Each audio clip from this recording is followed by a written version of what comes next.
शेतकरी मित्रांनो नमस्कार. तर आजचा महत्त्वाचा विषय आहे की एका शेतकऱ्यानं कॉल केला होता, बागेमध्ये व्हिजिट करा.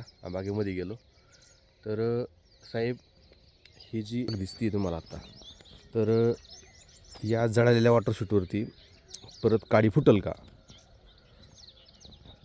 तसं झालं असं की बागेमध्ये आपण सांगतो 2-3 प्रकारचं रान असतं किंवा तिगड असते रानाची, काळा पळटा आहे, काही ठिकाणी मातीच नाही आहे, काही ठिकाणी मुरमाटाचं रान आहे. तर ज्या बागेमध्ये अशी 2-3 प्रकारची जमीन असते तर त्या बागेमध्ये साधारणतः तानावसं सारखी येत नाही. आणि सारखी येण्यासाठी शेतकरी कोणाला कोणाला विचारत असतो. त्यांचं मार्गदर्शक असतील, कोणी डॉक्टर असतील, कोणी आणखी कोणी जवळचे मित्रपरिवार असेल.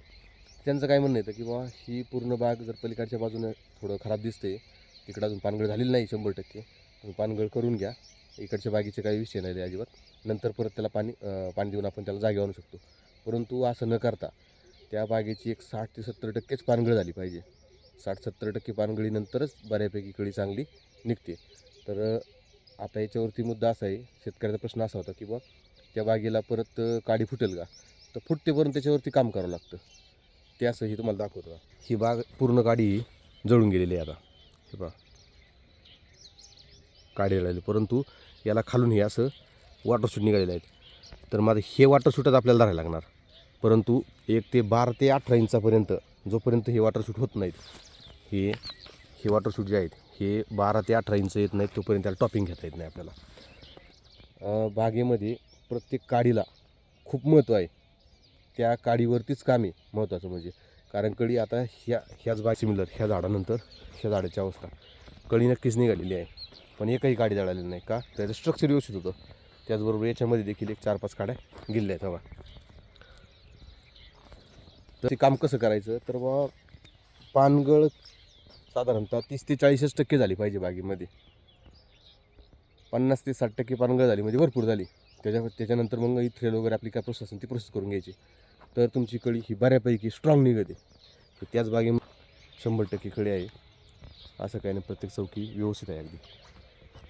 बाकी बागेला कुठेही प्रॉब्लेम नाही आहे. याच्यावरती काम कसं करायचं आहे, तर महत्त्वाचं म्हणजे तानावस्था.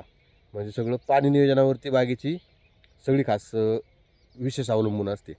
तर काही करा, परंतु तानावस्था ही त्या बागेच्या परिस्थितीनुसार ठरवा. 70% 90% पूर्ण पानगळ झाल्याशिवाय नवीन येत नाही. 100% ती पहिल्या पाण्यामध्ये जरी तुमची पानगळ झालेली नसेल तरी पहिलं 2 पाणी दिल्याच्यानंतर 1 पाणी 2 पाणी 4 दिवसाच्या फरकानंतर 100% तुमच्या बागेवरती कळी निघणार आहे आणि चौकी स्थिर राहणार आहे आणि पानगळही पूर्ण होणार आहे. पानगळ नाही झाली तर बाग जैविक ट्रेसमध्ये जात नाही. म्हणून याची सगळ्यात महत्त्वाची म्हणजे बागेमध्ये पाणी व्यवस्थापन ही अतिशय चोख असावं. बाकी औषधं फवारण्या ह्या नंतरचा विषय असतो मॅनेजमेंटचा. त्यामुळे प्रत्येकानं जे काय बागेची तिगड किंवा दुफळी रानं आहेत त्या रानामध्ये पानगळीचं विशेष करून लक्ष द्यावं.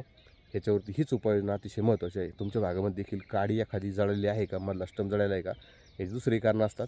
कारण मध्ये स्टंप जर जळाला एखादा त्याला पिनहोलसुद्धा असू शकतो. परंतु शॉकमध्ये जाऊन काड्या जाळणं यासाठी हा व्हिडिओ खास होता. धन्यवाद.